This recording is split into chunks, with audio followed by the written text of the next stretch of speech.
ராமதூதனாக சென்றவன் அனுமான், லங்கையை அழித்து வந்தவன்.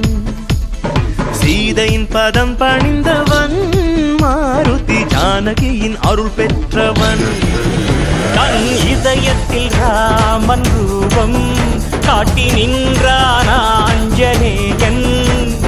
பேசும் தெய்வம் நீதானையா, எங்கள் பேச்சும் மூச்சும் நீதானையா. ஜெய அனுமானே கபிராயனே எல்லாம் நீதானப்பா.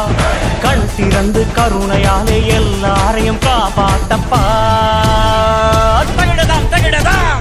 ஜய ஹனுமந்தா கேசரி நந்தன மாருதிராய வானரயோಧ வாயுபுத்திர வஜ்ரகாய दीन बंधुवे धीरा. जय हनुमान रघुपति